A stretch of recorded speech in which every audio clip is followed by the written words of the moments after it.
I'm not. How about put it breadsticks? out there, That was a joke. So if They nobody might else have shares those. that, Maybe. All right, I think we're on air there. just hold it down.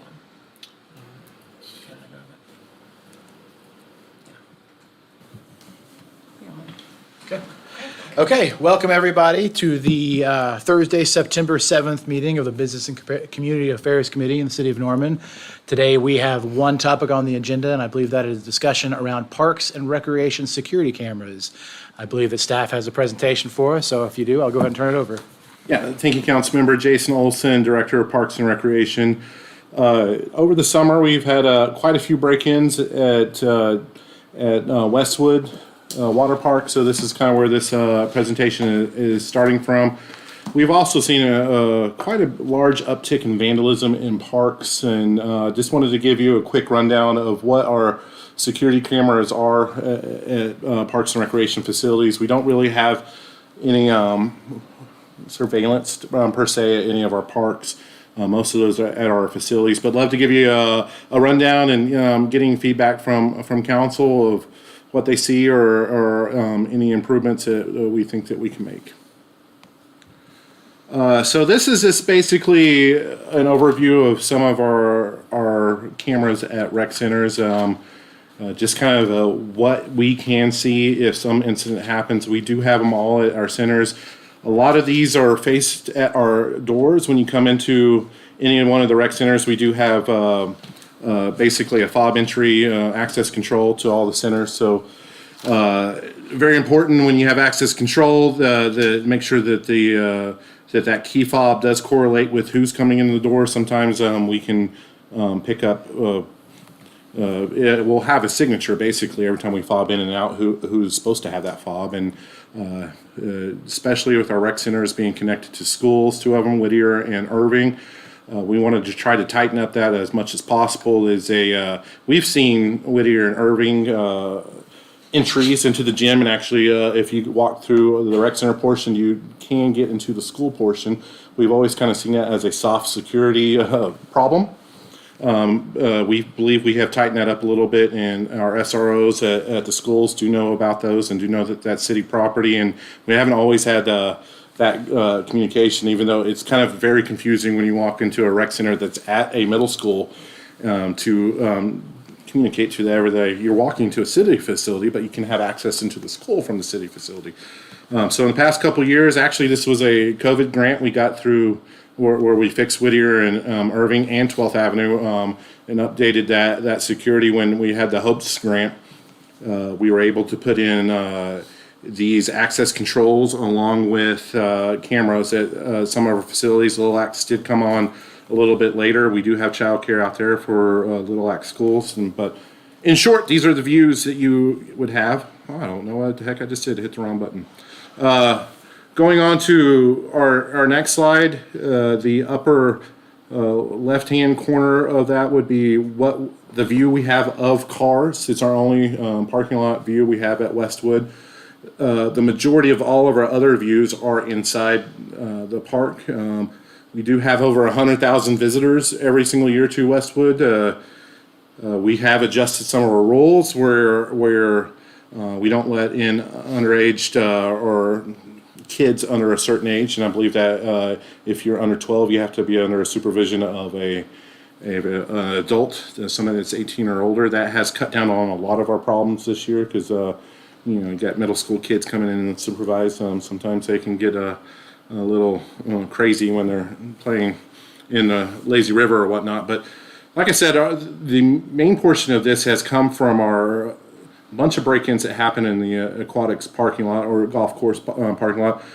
Most of the time when you see that view, this is kind of taken, we put this presentation together this week, so the majority of the time, if you're a typical summer day when it's 95 degrees outside and 3 o'clock in the afternoon, you would not find an open parking spot. So it's a very, very quick, or a lot of cars in there, and I would guess that somebody that's breaking into cars in a parking lot, they would walk around and pick out their victim and see what people leave in their front seat before they break into the car, and it's probably a 10 to 20 second thing where they break out the windows and grab whatever in their front seat. So it can happen very quickly, even though you would me, if I was a criminal, I would not break into where there's a lot of people at, but other people think a little bit differently.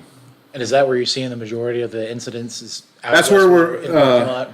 Yes, that would be where we saw the majority of our car break-ins would be out at Westwood during pool activities. In the actual parking lot, not inside the fence, though, necessarily? Correct. Okay.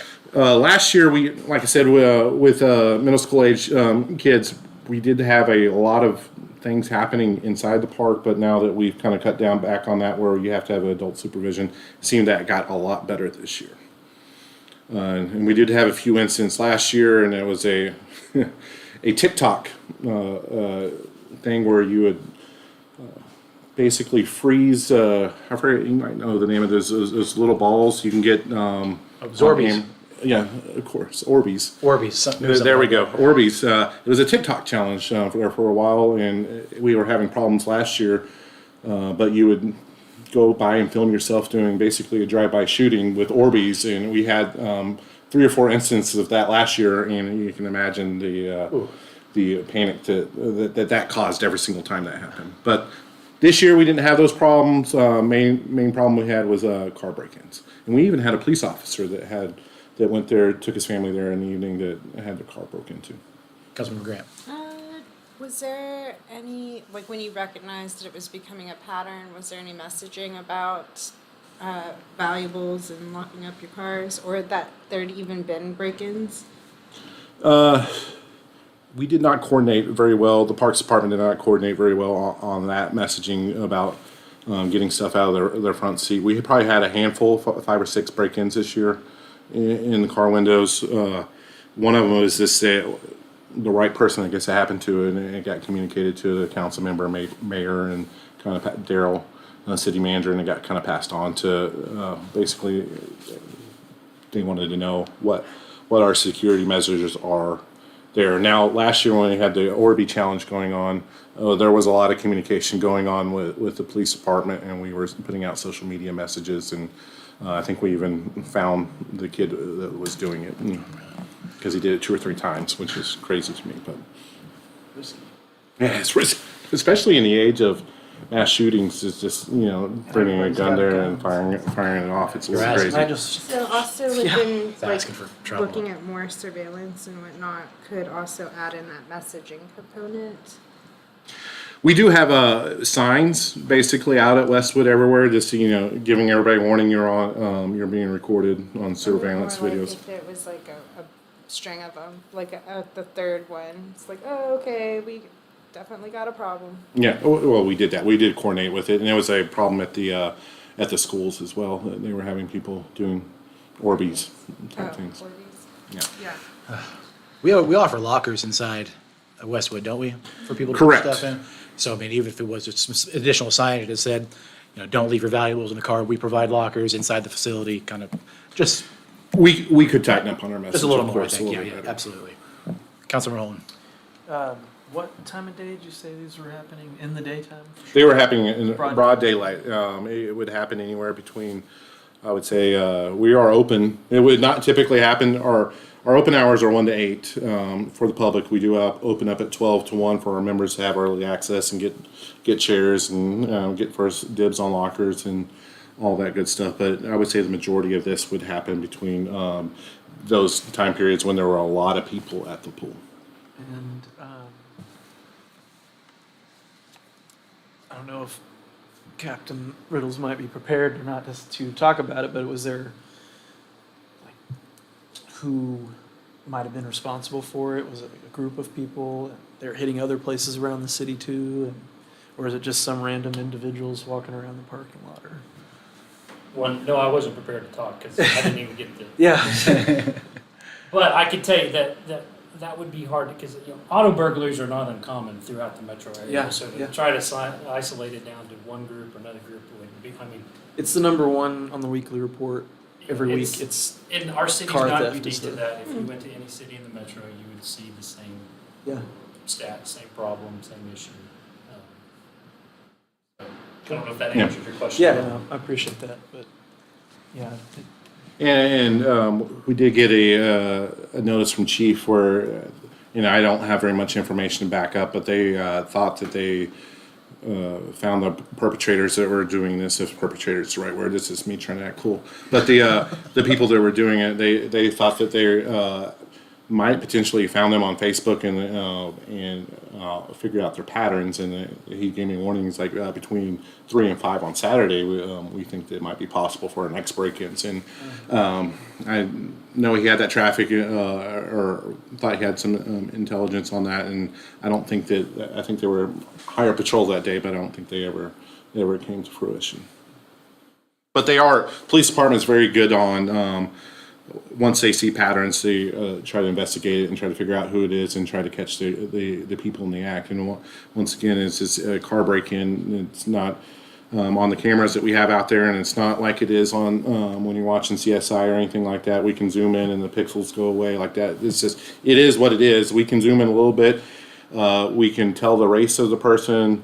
We can tell what they're wearing at the time. We can more than likely tell, we can see what car they're driving and trying to figure out what it is, but trying to get a license plate or anything off that, it's nearly impossible to figure out. In fact, actual facial features and getting a clear description of the person, it's near impossible on the cameras that we got. Even if there's an incident that happens in the pool area, it's still kind of hard to figure out who it is. So it's one of those things that I would believe you'd almost have to catch them in an act to make them, or catch them with the stuff that they stole to make an arrest or an accusation on that.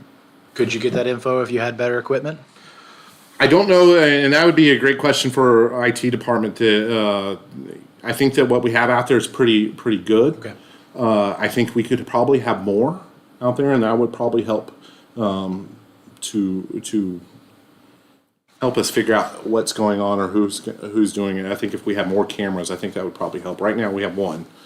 And the story behind this aquatics parking lot is that we, when the pool was being built in 2017, 2018, we put this camera up on top of the golf course to watch construction was going on over there, because naturally during a construction project, every single time that you can almost guarantee that there's going to be robberies at some point in time at a construction project. And we've had them at the senior center that's going on right now, or the adult wellness. We've had a bunch out at YFAC. So this was not unnormal. We had some people coming out there and grabbing a wire and tools and stuff that was being left out there. So once the construction project was done, we moved it from the golf course to the pool. And I'm thinking that we would have a wider shot of it. But yes, I think if we had more cameras out there, we possibly could help us identify a little bit better. Appreciate that. And I think these next slides are basically just a rundown of where we have cameras and the list of them. As you can see, we mainly focus around 12th and Irving, Whittier, Little Axe. Those are our community centers that we regularly staff, and the main purpose of this is reason these are so camered up, or we have so much surveillance at these cameras, because we do have on-site child care out there, and we want to make sure that if an incident does happen out there, that we have as much camera or surveillance as possible to make sure that those children are safe in case there is something that goes awry. By the way, never has anything has happened at one of our centers that we need to go back and have surveillance or look at film of, but it's better to have it there in case somebody wrong comes and picks up a kid or anything like that. We want to make sure, or any kind of violence that happens or could happen out there at one of the rec centers. Westwood, as you can see, we have a lot of cameras, and when we were putting the camera package together as we were developing this, we focused on more what was happening inside the aquatic center than we did outside. We have one outdoor or one camera that's pointed at the parking lot. Golf course is the same thing, and I will add too, when you're looking at this, some of our cameras, the reason we have so much cameras, a lot of these are pointed at where we have concession stands or where money handling is going on at the front, and front gates, at our cash registers, at our pools and things like that. That was part of making sure that the city was, when we have people handling money, making sure if there's money missing that we can go back and find evidence of that. But once again, we haven't had to do that. So they know they're there, and hopefully that's a deterrent. Should be. A golf course, the same thing. Most of our cameras are focused in our grill or in our pro shop. Our pro shop is making sure that it's a little bit harder for, a little bit easier to steal a golf club, and it probably is, or golf supplies. We want to make sure that we have evidence of that in protection of against anything being stolen out there. Park maintenance facility. This is just like a list we have out there, and I think this is typical. You would see this anywhere around there. We do have millions of dollars of equipment out at our park maintenance facility. We do store a lot of stuff, so we want to make sure that we have proper surveillance out there. And then, like I said, this is pretty typical if you were asking Public Works. They have a lot of cameras inside their facilities as well. As we look forward to what is happening out of our new facilities, we are a little bit more manned up at our new facilities, especially at YFAC, 120,000 square foot building. This is what we're planning. Those have not been completely installed yet, but we will have much better coverage of what's going on in the parking lot than what we do currently at our Westwood. We'll have 21 exteriors, 54 on the interior for cameras. Adult Wellness and Education Center, 17 total cameras, 6 interior and 11 exterior. That's basically it. We don't have any cameras out in our parks. We haven't got that far yet. We have talked about putting some at Andrews Park. That's where we see the most vandalism at. We've had requests before to put cameras out at any of our other parks. We have gone out on our own, especially at a place like Vineyard where we had 2 fires. We set intentionally out at our playground. We did put trail cameras out there. Ironically enough, we learned that we need to label and let the police department know that we're putting trail cameras out there because we did have one confiscated by the police department. And we had eventually, it's kind of like, hey, we backtrack. Hey, that was us. Sorry about that. We were trying to make sure that nobody set a fire again out of our new playground or during construction. So, quick and easy of what we have out there, and any input of from y'all of what you would like to see in the future, or if we need to start planning better security. But I mean, just from a director standpoint, I think we probably could do a heck of a lot better job out at the Westwood parking lot. We do have thousands and thousands of cars that go in and out of there during the summer. What about like Ruby Grant? Are there any issues out there currently? I mean, it's a big area, so that's why I ask. It'd be hard to cover all that with cameras. So I would imagine if we did put security cameras out there in that area, that would probably be mainly at our entrances that we would put them on. And I know if y'all have had these discussions, and we believe the same thing. We want to make sure we balance privacy along with protecting our personal property, park property, at the same time. So we're open to it if that's what we need to do. But no, there's no cameras out there. We do have vandalism out there. Most of vandalism happens inside. Have a lot of vandalism that happens inside our bathrooms with people trying to figure out our timing system, going in there and locking themselves in at night. And there's vandalism that happens when we have people that try to stay as overnight guests. We have vandalism, just kids walking through the park and they feel like they need to mess up something. I mean, so it's not a particular age group or anything. It's just it could be anybody at any time that it could cause the vandalism. Well, you really summarized my thoughts, and like I want to do what we need to do to protect these investments, but also the balance of inching closer towards the surveillance state and just Big Brother and all that stuff. It's just there's a balance, obviously, and so I mean I'm really interested to hear what my colleagues have to say. But Councilmember Grant. Oh, I just had a question. So how long is that video or data stored? Great question. So I know that it automatically erases. I think that it's pretty average that we keep the footage around 2 weeks, and then it gets automatically erased if we don't save it. Mitchell, he's back there. He's recording for us. He's answering questions, and I was actually right on the answer. 2 weeks. That's rare when I'm guessing I'm actually right. That's it for me. Councilmember Nash. So I'm not too worried about, I mean, this data is not shared with anybody outside of the city of Norman, only used in the event of an incident, correct? Correct. Yeah. So what normally happens is if there is, we've had several times when there's been a wallet stolen or there's a fight or an incident that happens or altercation at the pool, and we got requests. So what would happen in that typical situation? We would go back and see if we can find it ourselves, and we would communicate with the police if there is an incident that happens. We will not, on a normal basis, release the videos unless there is a specific incident that happened and there can be proven that we have a crime that was committed.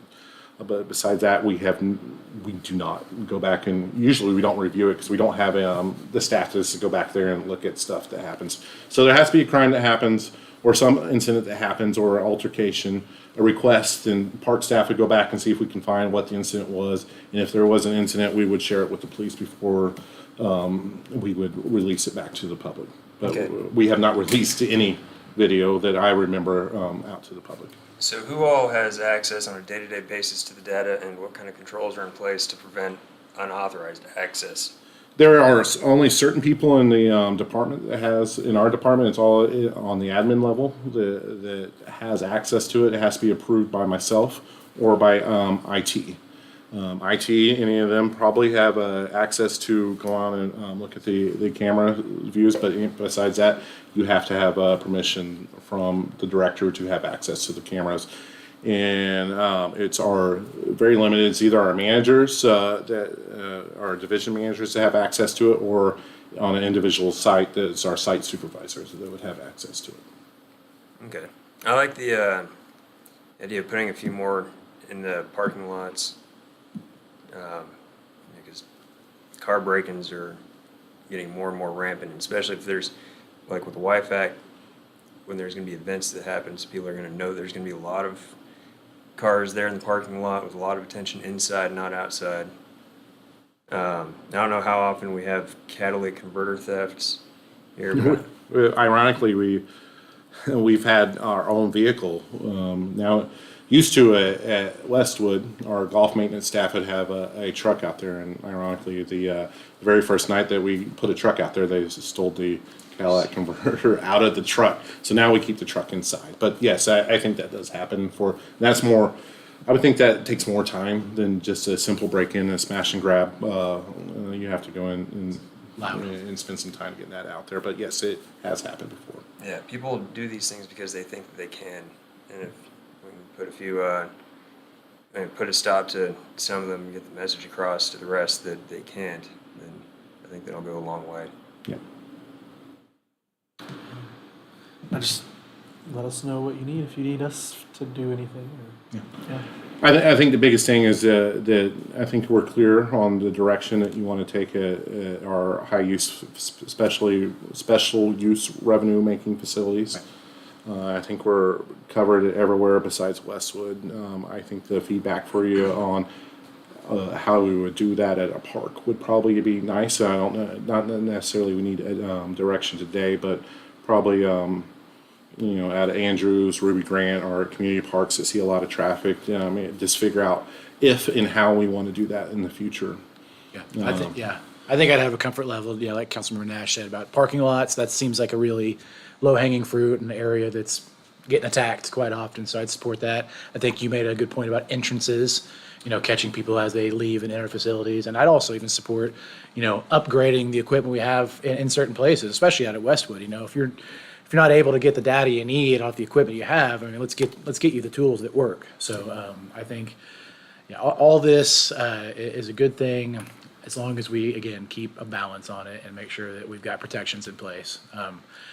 I'd also like to know if that data was stored online or offline. I don't expect you to have an answer for that right now, but I'd have a lot more comfort level if it was stored offline, not accessed through some back door on an internet portal somewhere. Well, I will tell you, if there's an incident that happens on the weekend, there is a way for us, or Okay. for myself, to log on to it and Okay. get access to it. And it's the same thing that on our desktops. It's a specific app you log on to, and then you have to put your credentials and everything on there. And it's different Tim was in here, he'd be proud that it's not easy to log onto it, and it's different. You have to have different login credentials from your regular login to get onto this system. Okay, well, that is good.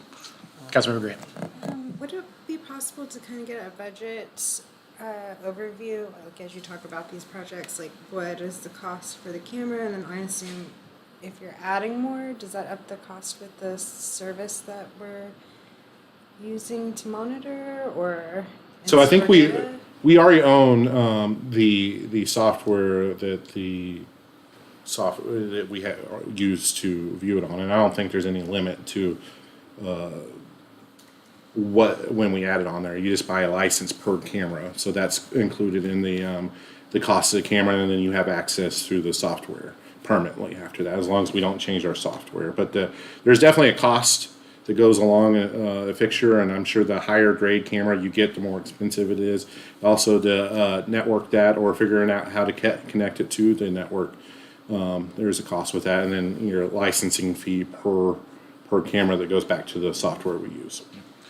And that's the old saying, you get what you pay for, and it's like, I don't want to spend $500 on a camera that we don't get any value out of. Well, yeah. Spend $750 on the one that actually works. And we're not going to Sam's and buying Right, a these are camera legit. system. This is a very complicated Sure. system that it's on our network, and there is a lot of safeguards to making sure that people don't have access to it. And we don't want, on a normal basis, we do not want the general public having.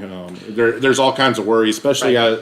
out at the pool with the kids are out there. The people are going. We don't want people having open access to a swimming pool or anything like that. But we want people to know that we have cameras out there, that there is the ability to go back. There's not anybody monitoring unless there's a incident that happens, but we want to make sure that people know that they're there, and they're there for safety. Yeah, I agree.